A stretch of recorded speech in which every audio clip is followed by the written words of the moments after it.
Alors, la notion de leader dans le transport aérien et dans le monde du tourisme est très compliquée à définir en une minute. Mais si je peux dire quelques mots dessus, évidemment, c'est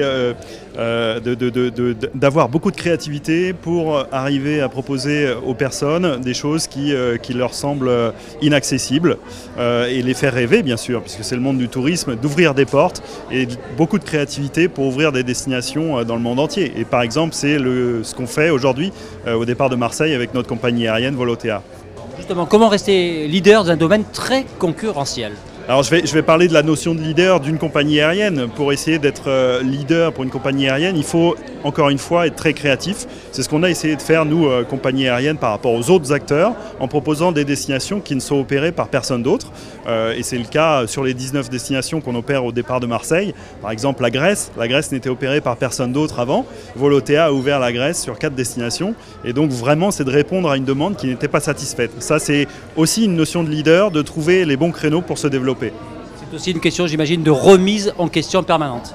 Dans le transport aérien surtout, parce que c'est un domaine très compliqué, ou très industriel aussi, où on a des process sécuritaires qui sont bien évidemment très importants.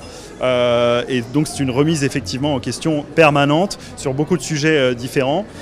Beaucoup de compétition aussi, donc il faut trouver les bons axes de développement pour pouvoir répondre de façon efficace à la demande croissante de voyages au départ de Marseille et au départ de l'Europe.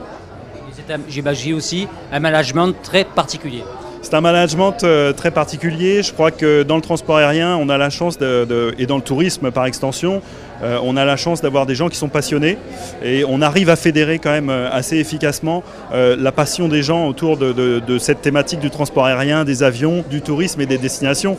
Donc c'est assez facile. Malgré tout, il faut la dureté, je veux dire, du transport aérien. Le côté opérationnel, le côté industriel est très compliqué et il faut des gens qui soient très professionnels pour pouvoir encadrer le développement.